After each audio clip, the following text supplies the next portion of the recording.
오늘 말씀은 민수기 22장 발람과 발락입니다. 1절 이스라엘 백성이 길을 떠나 모압 평야로 갔습니다. 그들은 요단강 가까이 여리고 맞은편에 진을 쳤습니다.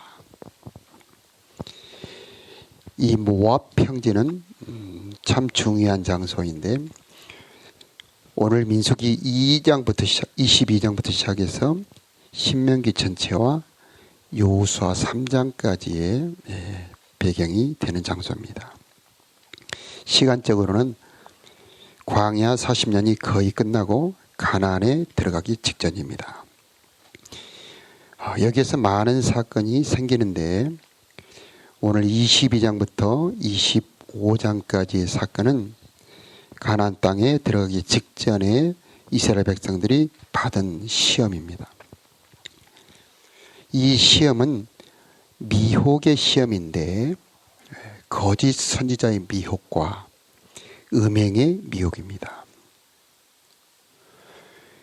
여기에서 무려 24,000명이라고 하는 이제까지의 죽은 사람들 중에 가장 많은 사람들이 죽은 비극적 사건이 바로 여기에서 벌어집니다.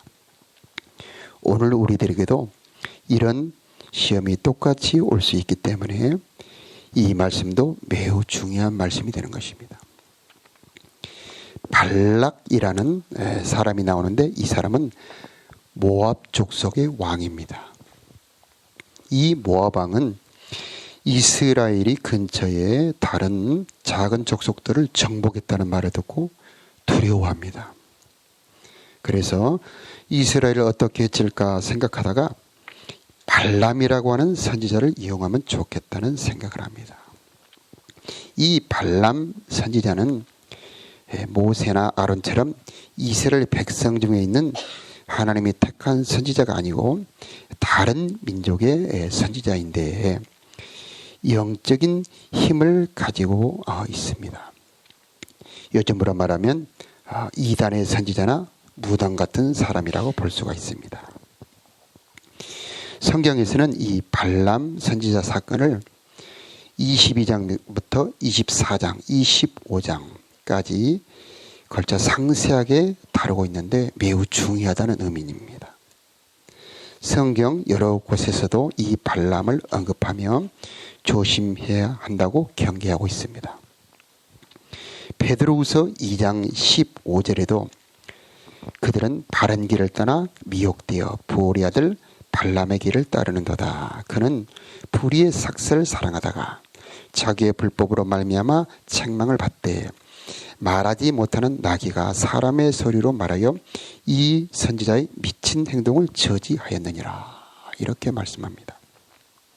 계시록 2장 14절에도 그러나 내게 두 가지 책망할 것이 있나니 거기 내게 발람의 교훈을 지키는 자들이 있도다. 발람이 발락을 가르쳐 이스라엘 자손 앞에 걸림돌을 놓아 우상의 재물을 먹게 하였고 또 행음하게 하였느니라. 이 발람 선지자가 옛날만 있는 것이 아니고 지금도 있다는 말입니다. 이 발람 선지자는 불의의 삭새 미혹이 되었다. 이스라엘 백성 앞에 올무를 놓아 행음하게 하였다. 그래서 지금도 이 발람 선지자를 조심해야 한다 하는 말씀입니다. 이 발락 왕은 하나님께 축복받은 이스라엘을 저주하고 해치려 하고 있습니다. 지금 이 시대에도 교회의 부흥을 두려워하고 성도가 복받아 번성하는 것을 싫어하고 해치려는 세력들이 있습니다. 그들은 우리를 저주하고 해치고 싶어 합니다. 그러나 하나님은 그들을 막으시고 우리에게 복을 주고 싶어 하십니다. 우리는 예수 그리스도를 통하여 하늘의 모든 신령한 복을 받았고 또 복을 받을 백성입니다. 참된 선지자는 교회와 성도를 축복합니다. 거짓 선지자는 교회와 성도를 저주합니다. 교회는 번성해야 합니다. 성도는 축복을 받아야 합니다. 사단은 그것을 막고 싶어 합니다. 참된 선지자는 모세처럼 축복하는 선지자입니다.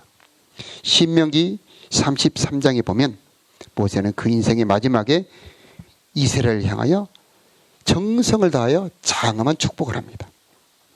각 지파 하나하나 이름을 불러 축복합니다. 그리고 그 축복대로 이루어집니다. 주의 종들이 할 일 중에 중요한 일은 그 맡은 백성을 축복하는 일입니다. 우리는 12절의 말씀을 주목해 보아야 합니다. 12절에 그러자 하나님께서 발람에게 말했습니다. 저들과 함께 가지 마라. 이 백성에게 저주하지 마라. 그들은 복을 받을 백성이다. 그들은 복을 받을 백성이다.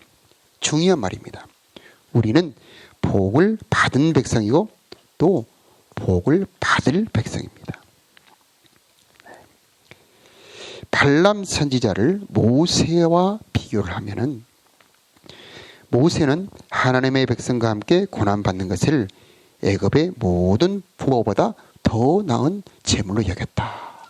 그런데 이 발람은 불의의 삭슬을 사랑했다. 탐심에 의해 움직이는 선지자라는 말입니다.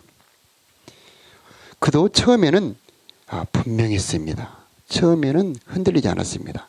그러나 시간이 흐르면서 재물과 명예 앞에 변해갑니다. 13절에 보면 발락이 보내는 자들에게 가지 않겠다고 거절합니다. 복을 받은 자들을 저주할 수 없다고 분명히 말을 합니다. 그러자 발락 왕은 더 많은 재물과 더 높은 신하를 보내어 발람에게 요청을 합니다.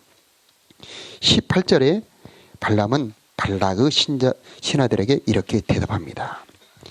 발락 왕이 은과 금으로 가득 차 있는 그의 집을 준다고 해도 나는 내 하나님이신 여호와의 명령을 어길 수 없습니다. 이들에게 가지 않겠다고 거절하지만 하나님께 물어보고 결정하겠노라고 오늘 19절에 여지를 남깁니다. 겉으로는 안 가겠다고 말하지만 속으로는 가고 싶은 겁니다. 물질과 명예 앞에 그의 마음이 흔들리는 것입니다. 오늘 말씀을 보면 조금 이해하기 어려운 부분이 있는데 20절에는 하나님께서 이 사람들이 너를 부르러 왔다면 그들을 따라가거라. 그러나 오직 너는 내가 시키는 말만 하여라 라고 말씀하셨습니다. 그래서 21절에 발람이 나귀를 타고 따라가는데 22절에는 발람이 이들을 따라가니까 하나님께서 진노하셨습니다. 화를 내셨습니다. 왜 가라고 하셔놓고 막상 가니까 진노하셨을까? 그 이유는 하나님께서 발람의 속 마음, 속 중심을 아셨기 때문입니다. 20절에 하나님의 말씀, 너는 내가 이르는 말만 하여라. 이 말씀에 대하여 발람은 분명한 자세를 가지지 않았던 것입니다. 그래서 하나님께서 진노하시고 오늘 나귀 사건을 일으키신 것입니다. 이 하나님은 하나님의 말씀을 그대로 전하는 것을 원하실까?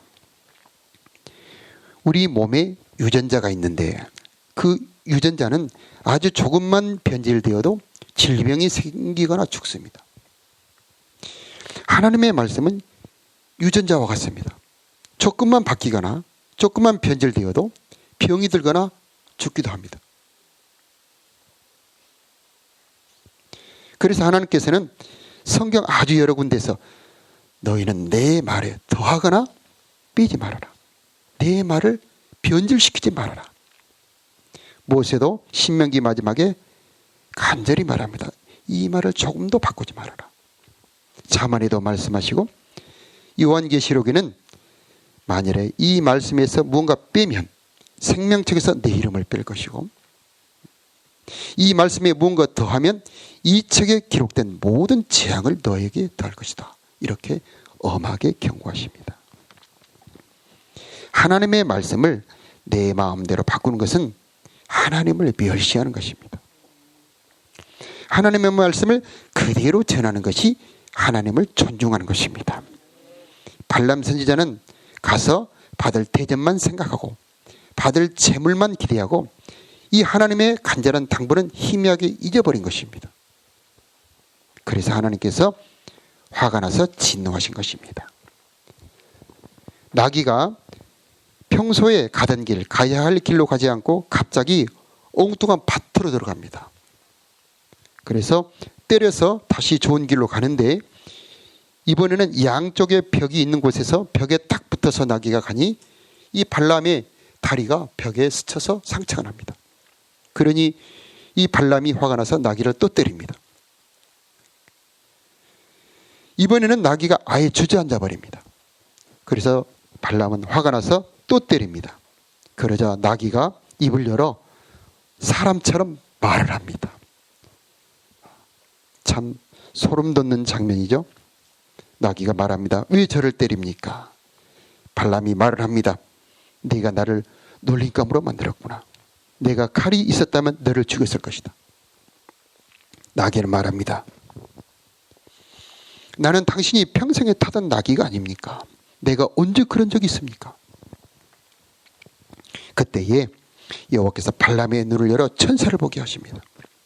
발람이 보니 여호와의 천사가 칼을 빼들고 길에 서 있었습니다. 그 모습을 보고 발람은 땅에 엎드렸습니다. 여호와의 천사가 발람에게 물었습니다. 너는 왜 내 나귀를 3번이나 쳤느냐? 네가 하는 일이 악하기에 내가 너를 막으려고 여기 온 것이다. 나귀가 보고 나에게서 3번 비켜섰다. 만일 나귀가 비켜서지 않았다면 내가 당장 너를 죽이고 나귀는 살려주었을 것이다. 발람이 여호와의 천사에게 말했습니다. 제가 죄를 지었습니다. 저는 당신께서 제 길을 가로막고 계신 줄을 몰랐습니다. 제가 잘못된 길을 가고 있는 것이라면 다시 돌아가겠습니다. 여호와께서 여호와의 천사가 발람에게 말씀했습니다. 이 사람들과 함께 가거라. 그러나 오직 내가 너에게 시키는 말만 하여라. 그리하여 발람은 발락이 보낸 지도자들과 함께 갔습니다. 오직 내가 너에게 시키는 말만 하여라. 여호와의 천사가 발람에게 다시 한번 다짐을 받은 것입니다. 발람이 온다는 말을 듣고 발락은 맞으러 갑니다. 크게 반가워하며 환영합니다. 짐승을 잡아 잘 대접해 줍니다. 그러나 발람은 38절에 대답합니다. 이렇게 왕에게 오기는 하였습니다만 내 마음대로 아무 말이나 할 수 없습니다. 나는 오직 하나님께서 나에게 하라고 하신 말만 할 수 있습니다. 이 발람은 나귀 사건을 통하여 칼을 든 여호와의 천사를 보았습니다. 참 얼마나 무서웠을까요? 그래서 23장과 24장에 걸쳐 4번의 예언을 하는데 4번 모두 다 발락의 요청대로 이스라엘을 저주하지 않고 하나님의 명령대로 저주를 축복으로 바꾸어 선포합니다. 요한복음 12장에 예수님도 이렇게 말씀하십니다.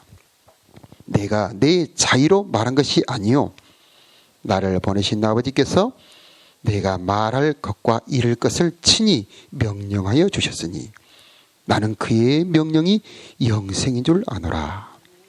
그러므로 내가 이르는 것은 내 아버지께서 내게 말씀하신 그대로니라 하시니라. 예수님은 언제나 아버지 하나님께서 말씀하신 그대로 전했다는 것입니다. 그래서 예수님의 말씀은 영원한 생명 말씀이고 능력의 말씀, 구원의 말씀이 되는 것입니다. 에스라 8장에 보면 에스라가 하나님의 율법책을 그대로 낭독을 해줍니다. 그 뜻을 해석하여 백성에게 그 낭독하는 것을 다 깨닫게 하니 백성이 율법의 말씀을 듣고 다 우는지라. 느헤미야는 말합니다. 울지 말라, 근심하지 말라. 여호와로 인하여 기뻐하는 것이 너희의 힘이니라. 모든 백성이 곧 가서 먹고 마시며 나누어주고 크게 즐거워하니 이는 그들이 그 읽어 들려준 말을 밝히 알미라. 이 하나님의 말씀을 낭독해주고 그 말씀을 깨닫게 할 때에 그들이 울며 기뻐합니다. 참 우리가 얼른 이해하기 어렵죠? 슬픈데 기쁩니다. 찔리는데 힘이 나요. 때로는 채찍처럼 아픈데 즐거워요. 꿀송이처럼 달콤한데 내 마음이 찔립니다. 자, 이게 바로 그대로 전해진 말씀의 맛입니다. 하나님의 말씀이 그대로 전해지면요, 내 속 영혼은 즐거운데 내 마음이 아프고 내가 괴로운데 즐겁다. 이게 말씀의 맛입니다. 여호와의 율법은 완전하여 내 영혼을 소생케 하고 여호와의 증거는 확실하여 우둔한 자를 지혜롭게 하며 여호와의 교훈은 정직하여 마음을 기쁘게 하고 여호와의 계명은 순결하여 눈을 밝게 하도다. 이 하나님의 말씀은 완전합니다. 그래서 조금이라도 바꾸면 능력이 떨어집니다. 이것에 내 생각을 집어넣으면 하나님의 말씀이 힘을 잃어버립니다. 그래서 하나님께서는 하나님의 말씀이 그대로 전파되기를 원하고 계시는 것입니다. 성도 입장에서 가장 복된 일이 무엇일까? 우리 목사님의 말씀을 통하여 언제나 하나님의 음성을 듣습니다. 목사님의 말씀을 듣고 축복을 받았습니다. 우리 목사님의 말씀으로 내 인생의 저주가 변하여 축복이 되었습니다. 내 영혼이 지쳤을 때 언제나 말씀으로 새 힘을 얻습니다. 이것보다 더 기쁘고 즐거운 일이 어디 있겠습니까? 그래서 성도는 기도해야 합니다. 하나님, 이 강단에 기름 부음이 있게 하여 주옵소서. 목사님의 말씀을 통하여 하나님의 음성을 듣게 하여 주옵소서. 하나님의 뜻과 말씀이 그대로 전달되게 하여 주옵시고 그 말씀에 권능이 있게 하여 주옵소서. 이렇게 기도해야 할 것입니다. 우리 다 같이 기도하겠습니다.